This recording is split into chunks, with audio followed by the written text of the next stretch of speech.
el corazón palpitante de Santo Domingo se alza un monumento que parece abrazar el cielo con su luz. Es el Faro a Colón, un poema de piedra y luz que narra una historia de sueños, fe y sacrificios.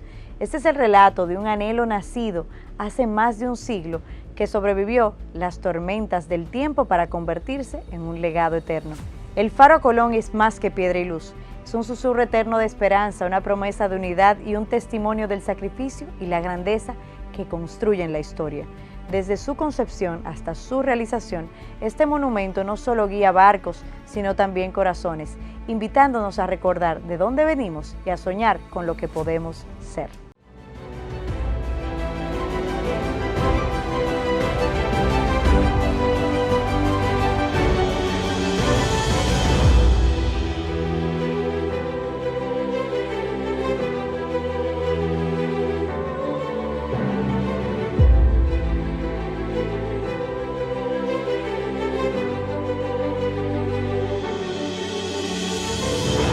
La historia del Faro a Colón comenzó a tejerse en el siglo XIX, cuando el deseo de rendir un tributo monumental a Cristóbal Colón se encendió en el corazón de intelectuales y líderes de América Latina.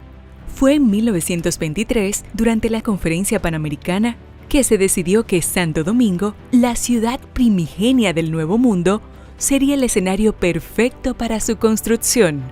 La epopeya del vuelo panamericano pro Faro a Colón se erige como uno de los episodios más significativos en la historia de la aviación latinoamericana, particularmente la caribeña.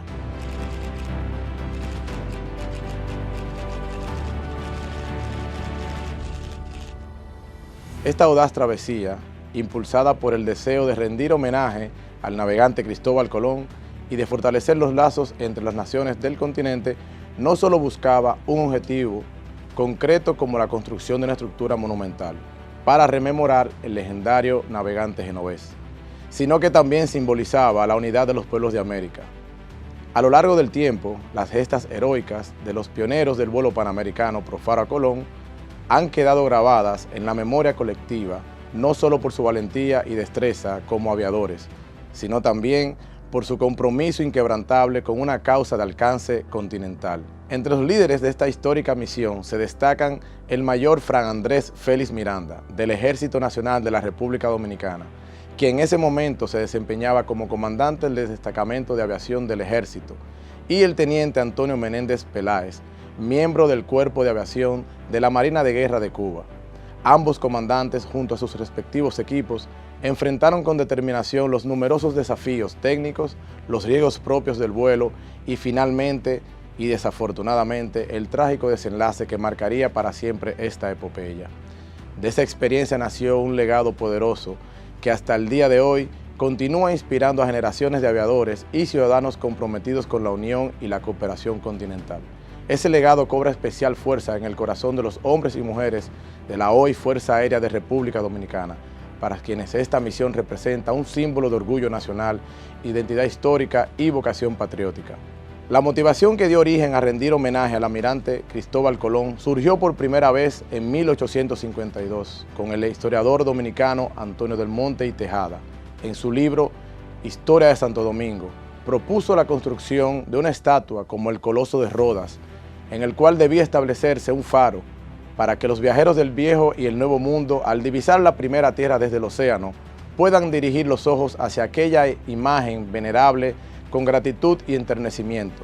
Plantado con su idea, lo que más de un siglo y medio después se convirtió en el Faro a Colón, ubicado hoy en la ciudad de Santo Domingo Este, República Dominicana. La iniciativa cobró fuerza en 1880, cuando el patriota y general Gregorio Luperón, presidente interino de la República Dominicana, solicitó apoyo internacional para tal causa. Décadas más tarde, en 1914, el estadounidense William Ellis Pulliam retomó la idea de construir un faro monumental, a la vez que mostró un gran interés en su país. Estas inquietudes y propuestas continuaron presentándose hasta que adquirió dimensión continental en 1923, durante la quinta Conferencia Internacional Americana, celebrada en Santiago de Chile, donde 18 países acordaron respaldar el proyecto, bajo una moción sobre la erección en Santo Domingo de un faro monumental que se denominaría Colón. Esta institución fue la que antecedió a la hoy Organización de Estados Americanos, OEA. En 1927, la Unión Panamericana abrió un concurso mundial. Reunió sueños y diseños de más de 450 arquitectos de todo el mundo.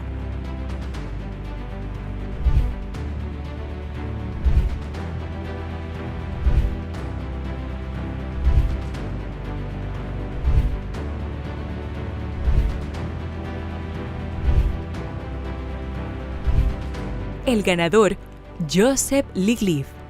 La propuesta futurista del mencionado arquitecto, nacido en Manchester, Inglaterra, consistía en una estructura tipo mausoleo en forma de cruz, un diseño que simbolizaba la cristianización de América y que hacía referencia a la famosa frase de Cristóbal Colón: poned cruces en todos los caminos para que Dios os bendiga. En ese orden, las intenciones de los pueblos latinoamericanos tuvieron mayor impacto en los gobiernos de Cuba y República Dominicana, quienes hicieron más receptivo a este plan. Tanto así que la idea fue apoyada por el presidente cubano Federico Ladero Bru, el presidente de República Dominicana Rafael Trujillo Molina, el jefe de Estado Mayor del Ejército de Cuba Fulgencio Batista y el jefe de la Marina de Guerra de Cuba Coronel Ángel González. Como resultado de estas intenciones de los países caribeños se formó lo que fue denominado la Escuadrilla Dominico-Cubana, que debía realizar un vuelo de buena voluntad, haciendo un llamado fraternal a los pueblos latinoamericanos para que participaran en el proyecto ya indicado. Ambas naciones decidieron organizar este vuelo que debería recorrer toda América, lo que incentivaría la participación y contribución a la materialización del Faro a Colón. Debido a que el vuelo planeaba transitar todos los países del continente y que su objetivo era promover la obra ya mencionada con anterioridad, se le denominó Vuelo Panamericano Pro Faro a Colón. Aquí nace la idea que en la posteridad se convirtió en la icónica travesía que llevó a sus protagonistas a la eternidad. Entre 1933 y 1936 se gestó la planificación para la misión aérea. La escuadrilla se compuso por 4 aviones, 3 Stinson Reliant SR-9D cubanos y un Curtiss Wright 19R dominicano. El avión dominicano bautizado Colón era el más avanzado y fue nombrado como piloto en el mando al ya mencionado mayor Fran Andrés Félix Miranda, comandante del Cuerpo Aéreo del Ejército. Su técnico de vuelo, el sargento mecánico Julio Ernesto Tejeda Matos. Los aviones cubanos llevaban los nombres de las carabelas de Colón, la Santa María, la Niña y la Pinta, piloteados por los tenientes Antonio Menéndez Peláez, Alfredo Jiménez Alum y Feliciano Risech Amat, respectivamente. Cada aeronave contaba con su propio mecánico. A bordo de la Santa María viajaba el destacado periodista cubano Ruy de Lugo Viña Quintana, quien fue designado para cubrir las incidencias de la travesía y las crónicas de esta, mientras que como técnicos mecánicos fueron escogidos Roberto Medina, Manuel Naranjo y Pedro Castillo. Ya recorriendo el 10 de octubre se define como la fecha establecida para la salida de los aviones cubanos hacia Santo Domingo, donde se unirían a la nave dominicana para conformar la ya referida Escuadrilla Panamericana e iniciar el vuelo para el 12 de octubre, coincidiendo con el día en que llegaron los españoles en sus carabelas al Nuevo Mundo, en el 1492. Un accidente sufrido por la Niña, la cual se accidentó durante el aterrizaje en el aeropuerto Rancho Boyeros, hoy llamado José Martí, en La Habana, Cuba. Esta quedó inutilizada, lo que obligó a la compra de otra aeronave que llevó el mismo nombre, situación que obligó a postergar la fecha de inicio hasta el 12 de noviembre. Este dato lo confirma Fran Augusto Félix Sánchez, paz descanse, que es el hijo mayor de Fran Félix Miranda, en un conversatorio realizado con mi persona el 30 de octubre del 2017. Otros autores han plasmado en sus escritos sobre esto, sin embargo, no existen registros oficiales o documentados para confirmar la veracidad de este dato. Se ha dicho también que la razón por la cual el vuelo se pospuso fue a razón de que había un brote de fiebre amarilla en Sudamérica. El dato no ha sido sustentado por completo, a pesar de que sí se ha confirmado la noticia de casos de enfermedad contagiosa en Asunción, Paraguay, para esa fecha.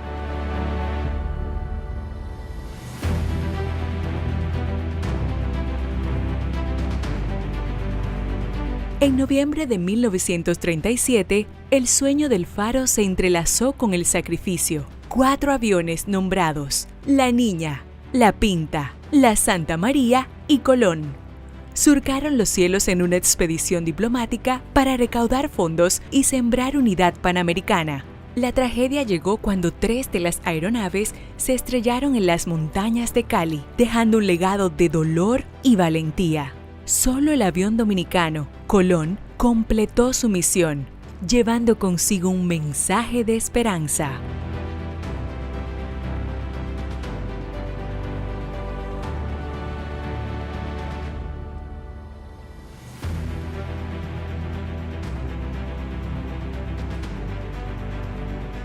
El 29 de diciembre, al salir de Colombia rumbo a Panamá, los 3 aviones cubanos se estrellaron en los farallones de Cali, en Colombia. Las condiciones meteorológicas y la sobrecarga impidieron que las aeronaves cubanas tomaran suficiente altura para cruzar la cordillera de los Andes, por lo que el infortunio acompañó a los 7 tripulantes cubanos, falleciendo en el acto. El avión dominicano, que volaba a mayor altitud, logró llegar ileso a Panamá. Su piloto, el mayor Franfélix Miranda, junto a su mecánico Ernesto Tejeda Matos, conoció la fatídica noticia al aterrizar. El dolor fue inmenso. Los cuerpos de los aviadores fueron luego repatriados a Cuba, donde realizaron solemnes actos fúnebres. El lugar del accidente fue en el corregimiento de Felidia, Valle del Cauca, a unos 12 kilómetros de Cali, Colombia.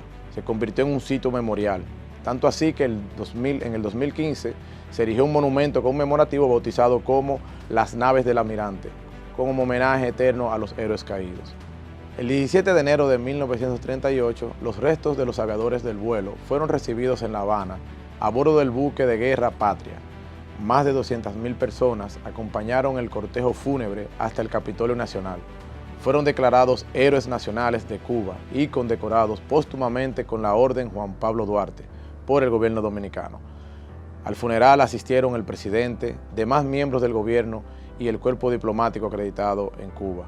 Fueron exhumados en el Panteón Militar del Necrópolis Cristóbal Colón, ubicado en Vedado, La Habana.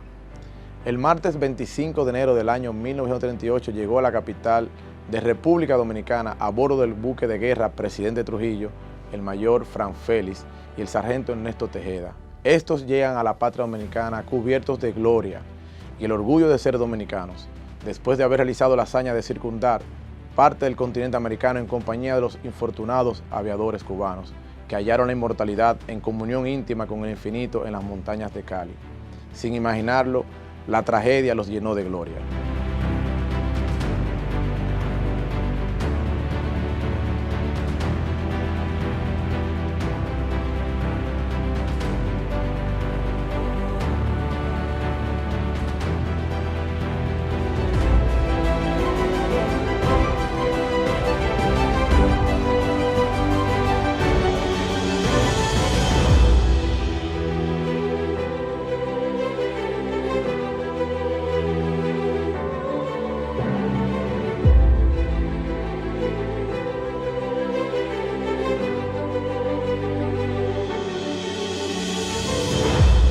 En una época en que volar era un desafío reservado para los más valientes, un grupo de pioneros del aire se alzó con un propósito: unir a las naciones del continente a través del cielo.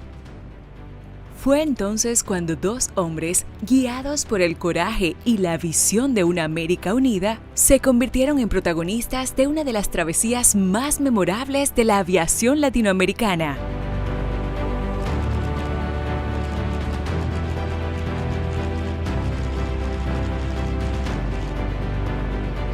Mayor Félix, quien se había desempeñado como jefe del Cuerpo Aéreo del Ejército Dominicano, fue designado como comandante de la escuadrilla y el piloto del avión Colón. Por su parte, el teniente Menéndez Peláez se confió la responsabilidad de dirigir la navegación de la histórica travesía, en reconocimiento a su amplia experiencia en vuelos de largo alcance. Fue asignado como piloto del avión La Santa María, una de las naves emblemáticas de la expedición. El destacado militar y aviador Fran Andrés Félix Miranda nació en Asua de Compostela, en República Dominicana, el 30 de noviembre de 1901 y falleció el 20 de julio de 1954. Se unió a las filas del Ejército Nacional de República Dominicana el 21 de agosto de 1922 como cadete. En 1931 fue enviado a Cuba para cursar estudios como piloto aviador en la Escuela de Aviación de Columbia, en Cuba. Al regresar en 1932, fue ascendido al grado de primer teniente y junto al capitán Aníbal Vallejo Sosa fueron los primeros en dirigir el nuevo Cuerpo de Aviación Militar del Ejército Nacional, siendo reconocidos como los precursores de la aviación militar dominicana. Este se convirtió en el tercer jefe de Estado Mayor de la Fuerza Aérea Dominicana en aquel entonces. También se desempeñó como agregado militar y jefe de misión de la República Dominicana ante la Junta Interamericana de Defensa en Washington, D.C., Estados Unidos. Por sus méritos, Franfélix fue condecorado con el Gran Cordón Presidente Trujillo y la Orden de Mérito Naval en 1953. En honor a su legado, la Academia Aérea de la Fuerza Aérea de República Dominicana lleva su nombre. Este centro, el cual es la cuna formadora de los futuros oficiales en ciencias aeronáuticas y liderazgo militar, Fran Andrés Félix Miranda es recordado como un pionero de la aviación dominicana y un símbolo de valentía, dedicación al servicio de su país.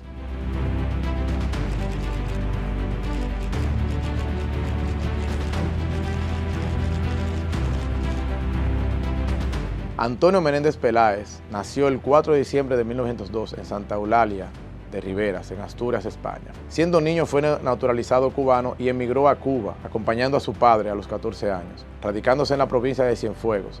Fue uno de los pioneros de la aviación cubana que, en 1936, protagonizó una de las más notables gestas de la historia de la aviación iberoamericana, al realizar un vuelo transatlántico en solitario, desde Camagüey, Cuba, hasta Sevilla, España, a bordo de un avión monomotor con cabina abierta.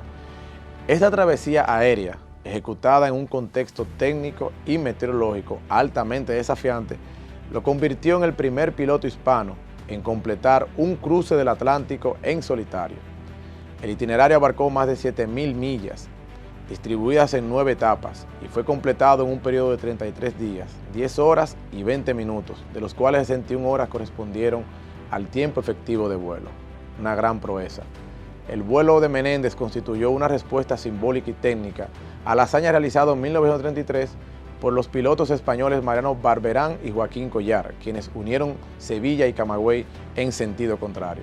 El piloto cubano recibió la aprobación oficial para realizar el trayecto inverso, consolidando así un puente aéreo entre América Latina y Europa, que poseía un profundo valor histórico y político. Durante su travesía, Menéndez enfrentó una serie de dificultades significativas, entre las que destacan la inestabilidad climática, la carencia de radio de comunicaciones, un aterrizaje forzoso en Guyana y el paso por una tormenta oceánica. Pese a estos obstáculos, logró concluir la misión con éxito, demostrando una notable capacidad técnica, resistencia física y determinación. A su llegada a Sevilla, fue recibido con honores por el gobierno de la Segunda República Española, que lo condecoró en reconocimiento a su mérito. Posteriormente, al regresar a Cuba, recibió un cálido homenaje y fue distinguido con varias condecoraciones, entre ellas la Orden Carlos Manuel de Céspedes, además de ser ascendido al grado de primer teniente. El trayecto aéreo de Antonio Menéndez Peláez constituye un hito significativo en la historia de la aviación cubana y un valioso referente en el desarrollo de la aviación transatlántica durante la primera mitad del siglo XX. Su legado sigue vigente como testimonio de la capacidad de innovación, el valor individual y la voluntad de estrechar vínculos entre naciones a través de la aviación. Producto a esta remarcable experiencia de haber realizado dicha travesía transatlántica, al teniente Menéndez se le designó como líder de la navegación para el vuelo panamericano. Sin dudas, ya se había convertido en un héroe adelantado al vuelo. En los cielos del continente americano, donde el viento marcaba el rumbo de los valientes, una nueva hazaña se preparaba para desafiar los límites del tiempo y la distancia.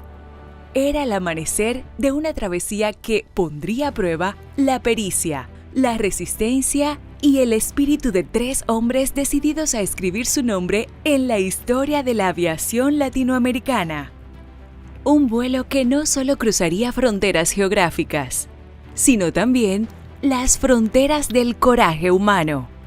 Hay algo interesante que quiero destacar, y es que el 12 de octubre de 1940 se elevaron el capitán de fragata Óscar Rivera Ortiz, teniente Juan de Dios Ríos Montenegro y marinero mecánico Francisco Medina Pérez en un avión Jaguar DGA-8 de la Marina de Guerra Constitucional de Cuba, como 3 nuevos retadores del aire, dando comienzo a la gran jornada que culminaría el 15 de febrero de 1941, cuando retornan a su país después del extraordinario y exitoso esfuerzo, con importante información técnica y científica, además con el orgullo de ver pintadas en su aeronave las enseñas patrias de todos los países visitados del continente americano y el Caribe. 4 meses y 3 días estuvieron soportando depresiones atmosféricas, tormentas severas, la naturaleza bruta de la orografía suramericana e innumerables obstáculos más que tuvieron que afrontar. Un vuelo que cubrió casi 30.400 kilómetros en 200 horas de vuelo, con 88 aterrizajes a través de las 20 repúblicas y 2 posesiones visitadas, de la América de los años 40 del pasado siglo. El vuelo fue un rotundo éxito, patrocinado por la referida Marina de Guerra Constitucional de Cuba y las estaciones de radio comercial CMQ y La Coco. En una de las paradas planificadas de su travesía, los aviadores cubanos realizaron un emotivo homenaje en Cali, Colombia, en memoria de sus compatriotas caídos en aquel trágico vuelo panamericano de 1937. En un gesto de profundo respeto, Óscar Rivera y sus compañeros se dirigieron hasta Felidia, lugar donde ocurrió el accidente que marcó aquel vuelo histórico, para depositar ofrendas florales, rendir tributo a los 7 valientes que perdieron la vida en aquella misión. Tras luego de 3 años, estos compatriotas cubanos honraron el sacrificio de aquellos que se estrellaron un 29 de diciembre de 1937, en su intento por completar una ruta panamericana que buscaba estrechar lazos entre los pueblos del continente con una misión de buena voluntad. Aquel trágico desenlace quedó grabado en la memoria colectiva de la nación cubana. Este nuevo vuelo no solo sirvió para rescatar el prestigio de la aviación cubana, sino también para revitalizar el legado de aquellos pioneros que, con coraje y visión, emprendieron un recorrido continental con el noble propósito de llevar un mensaje de unidad y colaboración entre las Américas, en el marco de un proyecto para erigir un monumento al almirante Cristóbal Colón. El gesto de rendir homenaje en el sitio del accidente no solo enaltece la memoria de los caídos, sino que refleja los valores que impulsan esta travesía: resiliencia, liderazgo, compañerismo y un profundo orgullo nacional. Los tripulantes lo denominaron el 54 Teniente Menéndez, ya que era el número de ficha que tenía el Santa María, piloteado por el Teniente Antonio Menéndez Peláez durante el vuelo panamericano. La nave dominicana, que sobrevivió al siniestro del vuelo panamericano, se convirtió en un símbolo de identidad y orgullo para la Fuerza Aérea de República Dominicana. Más que una aeronave, el avión Colón representa la valentía, la resistencia y el espíritu indomable de una nación que aspiraba a ser reconocida entre las potencias aeronáuticas del continente en aquella época. Con su potente motor y diseño moderno, esta legendaria máquina surcó los cielos con dignidad, llevando la bandera tricolor y dejando una huella imborrable en la historia dominicana. Fue protagonista de una gesta memorable, el desafiante cruce de los Andes, una hazaña lograda gracias al coraje y la destreza del mayor Fran Andrés Félix Miranda y el sargento técnico Ernesto Tejeda Matos, quienes se consolidaron como héroes de la aviación caribeña. Hoy el Colón se exhibe con orgullo en la base aérea de San Isidro en Santo Domingo Este, como un legado tangible que continúa inspirando a generaciones de aviadores. Más que un hito técnico, proyectó a la República Dominicana y nos puso en el mapa de la aviación latinoamericana. Esta icónica aeronave sigue viva en la memoria colectiva, recordándonos que el espíritu dominicano no deja de elevarse. En el contexto de una aviación regional forjada por gestas heroicas, el vuelo panamericano, comandado por el mayor Fran Félix Miranda, fue no solo una proeza técnica, sino también un acto cargado de simbolismo. Al igual que el histórico cruce de Charles Lindbergh y su trayecto quedó inscrito en los anales de la historia, aunque marcado por la tragedia. Actualmente restaurado y adornado con los escudos de los países visitados, el Colón representa un legado inmortal. En sus alas vive la memoria de una época heroica y la promesa de que el valor, la unidad y el deseo de volar alto seguirán guiando el rumbo de la nación. Su historia honra a quienes lo tripularon e inspira a quienes desde tierra firme sueñan por conquistar el cielo. Hoy, el resplandor del faro a Colón no solo ilumina el horizonte de Santo Domingo, sino también la memoria de aquellos que soñaron con unir a las Américas desde el cielo. Sus nombres, grabados en la historia, nos recuerdan que los ideales más altos nacen del valor, la fe y la perseverancia.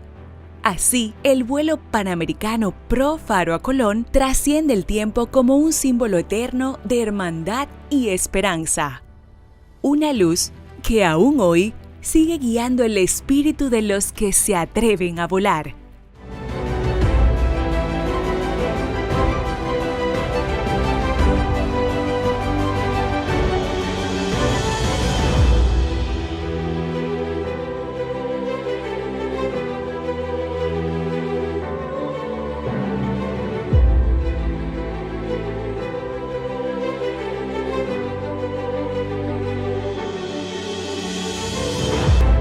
El 14 de abril de 1948, el presidente Rafael Leónidas Trujillo dio inicio a la construcción del faro con un acto simbólico que prometía modernidad y poder atómico desde sus cimientos, marcando un momento de ilusión en la historia del proyecto. Sin embargo, décadas de desafíos financieros y políticos suspendieron su progreso, dejando el sueño en pausa. Cuando Balaguer toma ya la decisión de finalizar lo que se había iniciado,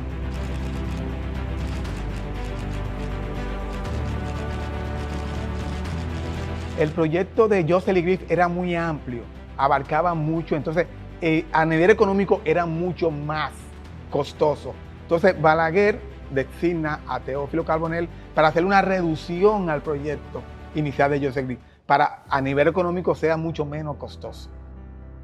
Aunque el Faro a Colón fue concebido por el arquitecto Gliff principalmente como un monumento funerario por instrucciones del presidente Joaquín Balaguer, el arquitecto dominicano Teófilo Carbonell adaptó su interior para albergar exhibiciones de cada país de América, así como otros de Europa y Asia.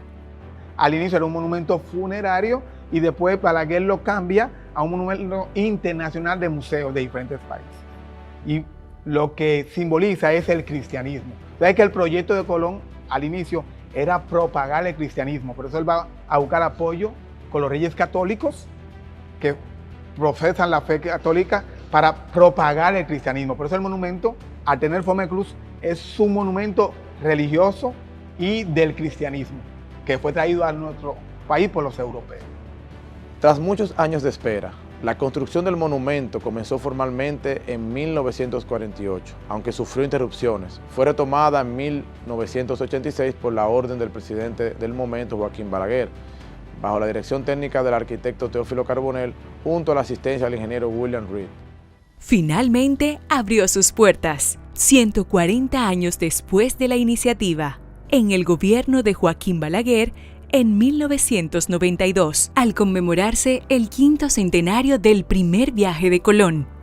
Más de 50 naciones se reunieron para celebrar no solo el descubrimiento, sino también la perseverancia y el esfuerzo colectivo que hicieron posible este monumento. Con la presencia y bendición del Papa Juan Pablo II, se abren las puertas de esta inmensa estructura religio-cultural.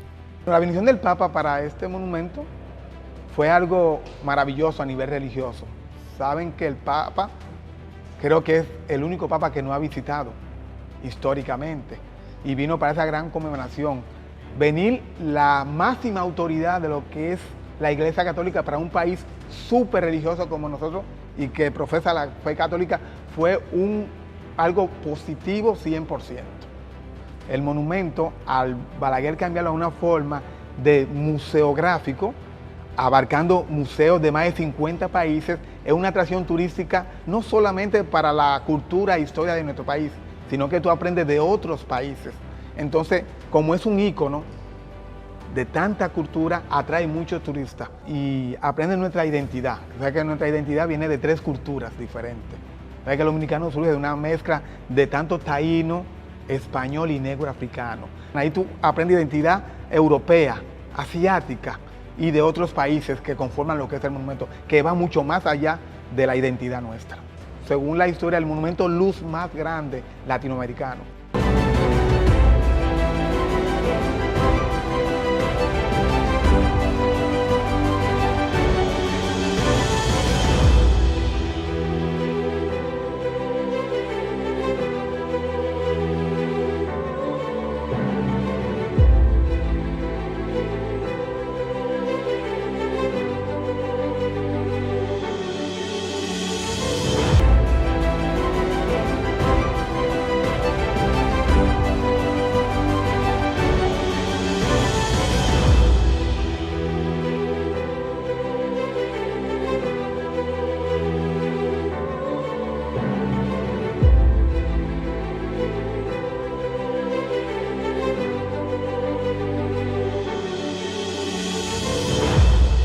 El Faro a Colón presenta un diseño arquitectónico funcionalista y monumental, caracterizado por su forma de cruz que simboliza la llegada del cristianismo al Nuevo Mundo. Construido en hormigón armado, su estilo austero resalta más por su escala y propósito que por detalles ornamentales.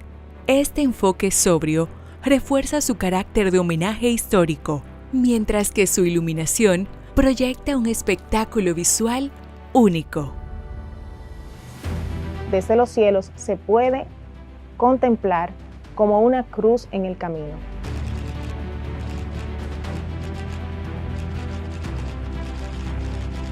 Conceptualizando así la famosa frase del descubridor que reza: poner cruces en todos los caminos para que Dios nos bendiga.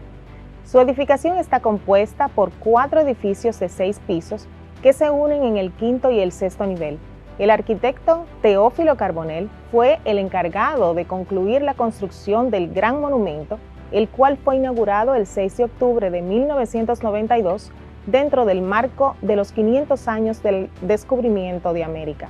Es una obra maestra de la arquitectura moderna, diseñada para reflejar tanto la magnitud de la ocasión como el legado histórico de Colón.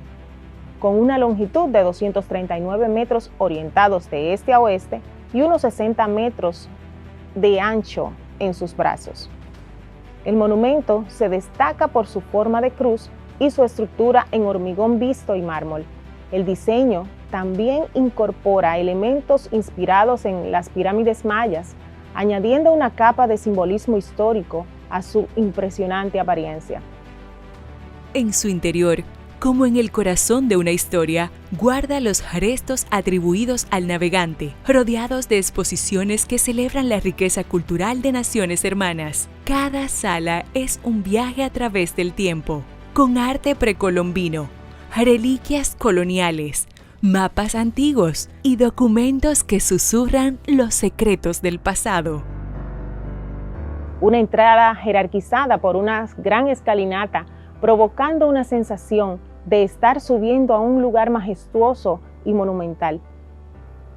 Continuamente, a la entrada, el efecto de asombro nos invade al encontrar una capilla antigua edificada en mármol de Carrara, importado desde Italia, con un lenguaje arquitectónico ecléctico, ya que podemos observar elementos de diferentes movimientos arquitectónicos. Una asombrosa escultura en mármol con piezas de vírgenes de la Iglesia Católica. Luego está el mausoleo de Cristóbal Colón, donde reposan los restos del navegante genovés. En 1877 se descubrieron en la Catedral de Santo Domingo los restos que se creían de Colón, lo que llevó a la construcción de un mausoleo en su honor. Este mausoleo, diseñado por los escultores catalanes Pedro Carbonell y Fernando Muro, fue trasladado pieza por pieza al Faro a Colón en el año 1990. La estructura gótica del mausoleo, compuesta por 280 piezas de bronce y mármol, incluye una urna central que guarda los restos del gran almirante. Después del mausoleo, a mano derecha, se lee y la vista descansa sobre una historia resumida del viaje de Colón a la Española y sus viajes a América, lo que se denominó el Nuevo Mundo. Un pasillo largo llamado el Gran Cañón y en cada lado 54 salas de exhibiciones.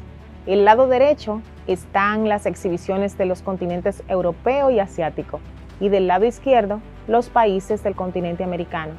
Estas salas han sido remodeladas y por lo tanto no conservan los materiales colocados desde un principio, principalmente en los pisos.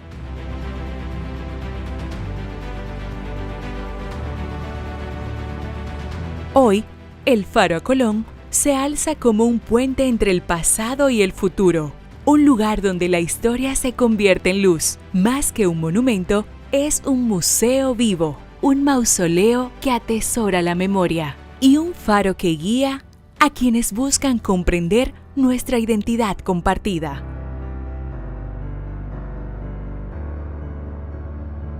A lo largo del Gran Cañón, que divide estos dos volúmenes, encontramos unos elementos en hormigón con un tope en mármol, a la altura funcional para ser utilizados como estación de descanso en el recorrido. Es un gesto de empatía con el visitante y a la vez un elemento decorativo en la trayectoria.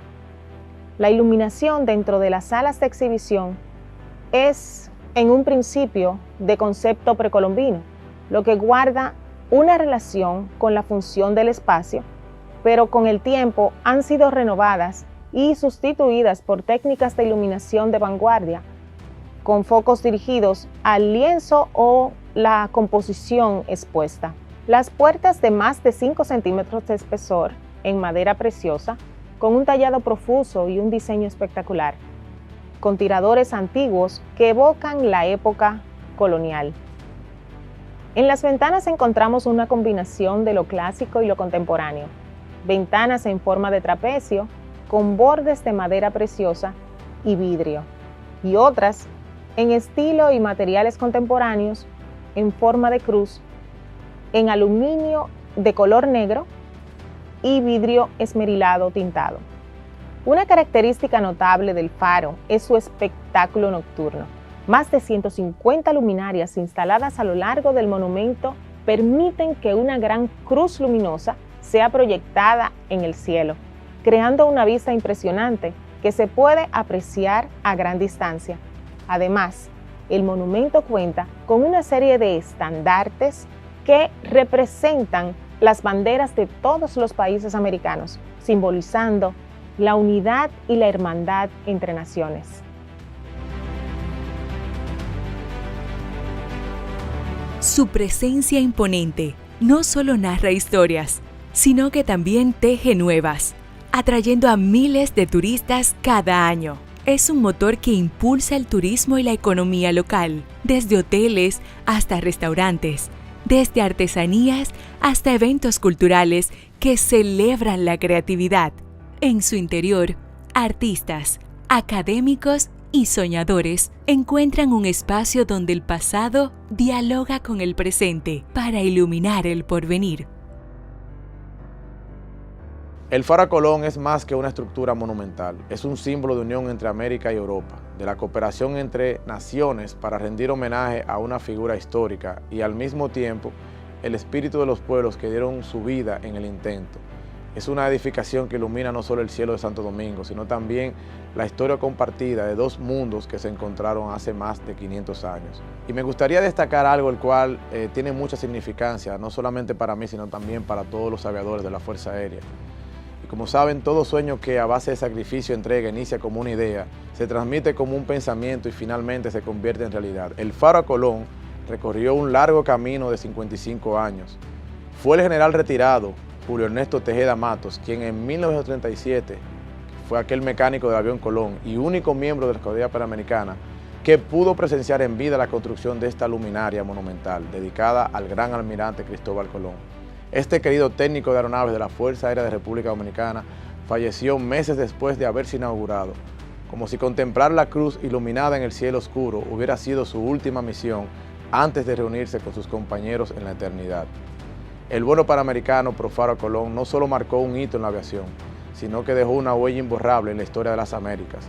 Por demás, para los miembros de la gloriosa Fuerza Aérea de República Dominicana, a través del sacrificio de valientes aviadores cubanos y dominicanos, y con el posterior homenaje al Faro Colón, se consolidó un simbolismo de unidad, valentía y fraternidad entre los pueblos del continente. A pesar de que la tragedia los empañó en parte de la misión, el legado de los caídos y de los sobrevivientes como Fran Félix Miranda y Ernesto Tejeda Matos y la memoria de los 7 cubanos se mantiene vivo hoy día, inspirando a las futuras generaciones a seguir volando alto sin perder de vista los ideales de cooperación y hermandad que guiaron a aquellos pioneros. La memoria de su gesta, reflejada tanto en el monumento que honra a Colón como la histórica aeronave Colón, sigue siendo un testimonio de la perseverancia y el espíritu inquebrantable de un continente que a través de los cielos logró unirse en un solo propósito. Tuve la oportunidad de escribir un libro sobre este tema en particular, denominado Trascendencia del vuelo panamericano proyectado a la Academia Aérea de la República Dominicana, en el cual escribí un poema que recita de la siguiente manera: Al Faro Colón, eres el sueño colombino que surgiste de ideas y consensos, que, volando en el cielo del mundo nuevo, te llevaron unos intrépidos de carne y hueso. En sus naves de alto vuelo, arropados de coraje verdadero, rumbo a tierras hermanas te esperaron llenos de alegría y festejos. Iniciaste con un descubrimiento, aterrizando en tierra de hombres buenos. Algunos acompañaron por ti a nuestro Creador eterno. Un imperecedero vuelo que trascendió para verte en el firmamento, te tomó muchos años hasta convertirte en una cruz de luz y monumento.